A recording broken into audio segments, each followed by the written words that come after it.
Just like to make the point that we're very fortunate that His Majesty has allowed us to use Buckingham Palace for this event in 9. And I need to say that something broke inside the palace this week, and when Princess Sin signs a document, she doesn't do it lightly.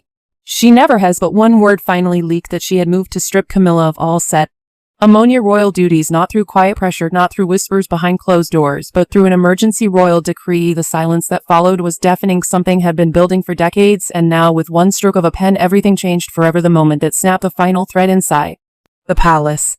The decree was not announced with excitement. It didn't have a press conference or a staged photo opportunity. No palace spokesman spoke to the cameras. No press release was planned for the midday news. At 9:43 in the morning, a formal document was quietly sent from the royal offices. It looked like routine paperwork, just another piece of correspondence. London's moving through the system. Then someone noticed the names King Charles, Princess and Prince William, Princess Catherine. These were the only 4 names on the document by modern royal standards. That should have included one more name, a name that has appeared on every important royal document since the coronation, a name that has worked its way into the institute. Lucian, over 2 decades of public scrutiny and personal change. Queen Camilla, his name was missing. Palace insiders confirmed it was not a mistake. The removal was intentional. The decree's language was clear and specific, outlining the future roles of the working monarchy. Camilla's ceremonial duties, the engagements, patronage, and public functions were being reassigned. They were not being reduced or paused, but moved to someone else. With Princess and co-signing this decree represented a firm decision. What led to this decision? Sources close to the family mentioned that tensions had escalated in the weeks prior. Decisions made by Camilla, his office, were seen as too ambitious by senior family members. Patron edges were changed without discussion. Staff was rearranged without notice. Ceremonial appearances were organized in ways that blur the lines between a queen consort and the authority of the sovereign. For a monarchy that cares deeply about distinctions, where the difference between a queen consort and a queen is not just words but a legal matter, this was serious. As Anne had been observing closely, she is not someone who expresses her feelings through gossip or indirect messages. She waits, watches, and then acts decisively when necessary. This was her moment to act. What made the situation unusual, what caused royal observers to take a second look at the decree, was the co-signature. Anne did not decide this alone. King Charles, his name on the document, told its own story. This was not just a sister acting independently, it was a sister and a king agreeing to take a stand together. The palace has not made any official comments, but the document speaks for itself. In the British monarchy, where silence often says as much as words, the absence of Camilla's name has already communicated everything. Something has changed, not loudly or publicly, but permanently. The palace is aware of it, and now so are you. The secret history that made this feud inevitable from day one. To understand this week's events, we need to look back further than most people might think. We shouldn't just focus on the coronation or the complex journey of Charles and Camilla marriage wish.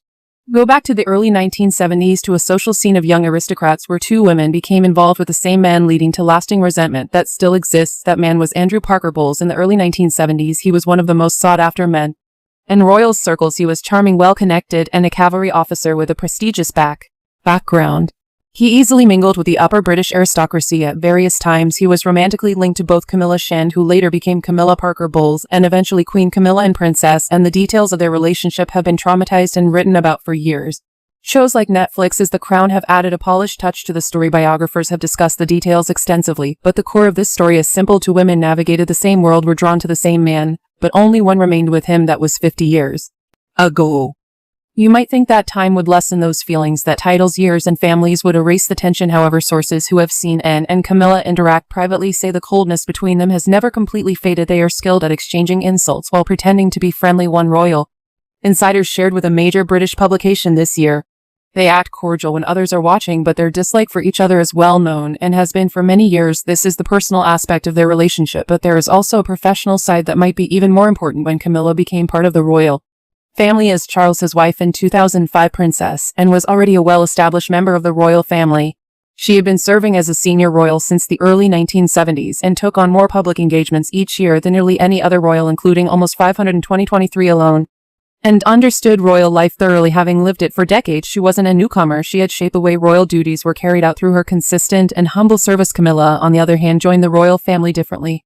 She wasn't born into the institution, but invited to join it. Public opinion was mixed initially, and it took years for it to change. Her acceptance depended on carefully staged public appearances and a gradual shift in how the media portrayed her, from a tabloid target to a respected royal figure. And saw all of this, according to insiders, she perceived Camilla not as a woman deeply dedicated to the crown, but rather as someone learning to act devoted to enhance her own influence. Whether this view is accurate or not, it is how Anne has always viewed her sister-in-law. This lens influenced an interpretation of every move Camilla made as queen consort each new responsibility and every change and her public role seeing the I'm not as normal royal duties, but as attempts to gain too much power. Years of this tension have built up silently within a system that avoids public conflict. The weight of these issues accumulates until it becomes hard to ignore. This week and decided she could no longer bear it. How and built a shadow power base right under Camilla nose. This text explains how the British monarchy operates behind the scenes, focusing on two key royal figures, Princess Anne and Camilla, the queen consort. Over the past 3 years, Princess Anne has worked quietly, but effectively. Instead of leading a campaign or forming a faction, she has made herself indispensable to the monarchy. All the palace dealt with King Charles's health issues and other royal dramas and took on more responsibilities than any other royal. She attended less glamorous events, such as state functions in inclement weather and visits to military and charitable organizations. These are essential to the monarchy's daily work, but often overlooked inside the palace. She earned the nickname the Steel within the crown by doing this, and positioned herself as someone who could not easily be sidelined because her removal would leave a significant gap in the monarchy's operations. On the other hand, Camilla focused on building her public presence. She took on more charitable roles, increased her engagements, and worked to improve her image.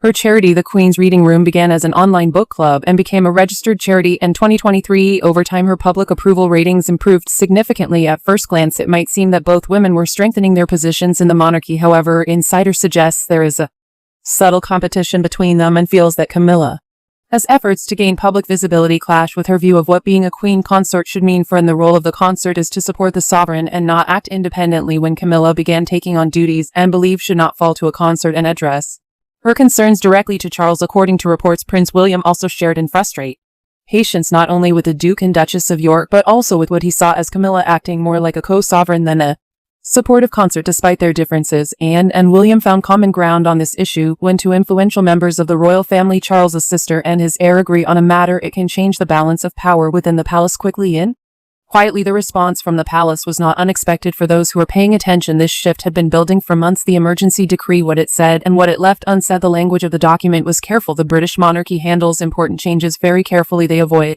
dramatic language when big shifts happen, and they use formal, straightforward terms. For example, a document that changes someone's role within the monarchy might appear to discuss everyday tasks. This recent document followed the same pattern. It stated that the ceremonial duties of the working monarchy will change. It mentioned that they would review and adjust patronage as the main working royals. Charles and William and Catherine will now take on all ceremonial events. It didn't say Camilla is losing her duties, but that is what it meant in the palace. This kind of omission is significant. The document didn't need to mention Camilla negatively. It simply didn't include her. Her name was absent. Her role was not mentioned or recognized. In institutional terms, this absence is important. It is an eraser. Ceremonial events that Camilla has been part of since the coronation, including state receptions and civic engagements, are now being quietly reassigned. The patronage as she developed and valued are under review, and in most cases moving to others. This process is already happening.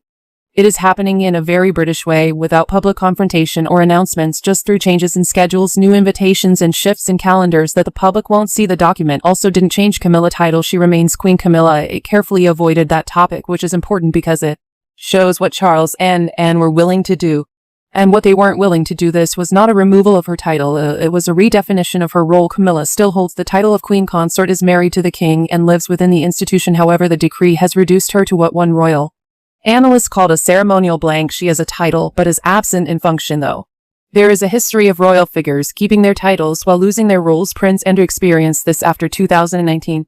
His military titles were removed in 2022, and he can no longer live at Royal Lodge due to ongoing pressure. The process from losing a role to complete removal can happen quickly if the family chooses that path. Is this Camilla future? No one is saying that directly, but the decree signed by Anne and Charles has brought her closer to that point than she has been since the coronation. The speed of changes in recent months suggests the monarchy is moving faster now. The monarchy does not announce its next steps, it simply takes action. What has already taken place this week is quietly but significantly impact for Camilla. Public silence and her very private word to fight back since the decree. Camilla has not spoken publicly. This silence is intentional and very strategic. Many believe it is one of the most carefully managed silences in recent royal history. Here's what is happening behind the silence. Sources close to Camilla say she is consulting a small group of trusted advisors. These individuals are outside the formal power structure and include former coming locations professionals, longtime friends from her life before the monarchy, and at least one journalist who has written positively about her over the years. Their conversations focus on one main question: what is the counter-narrative? Camilla knows, having faced intense public scrutiny since 2005, that if she doesn't shape the story being told about her, it will become the accepted narrative. The longer the decree goes unchallenged, the more it solidifies as the truth. In the competitive environment she has navigated, this accepted narrative can define her legacy for good. Sources say Camilla is considering a careful public statement. This would not be a confrontation or a direct denial. Instead, she might frame it as a transitional period for the monarchy, using cooperative language while subtly signaling she does not see this as her final chapter. Camilla has handled situations like this before. In 2005, when public opinion was against her, she gradually worked to improve her image in a way that political professionals admire. She chose her events wisely, showed warmth, and stayed close to Charles in public. It took years, but it worked. Now the key question is whether she can wait out this current situation.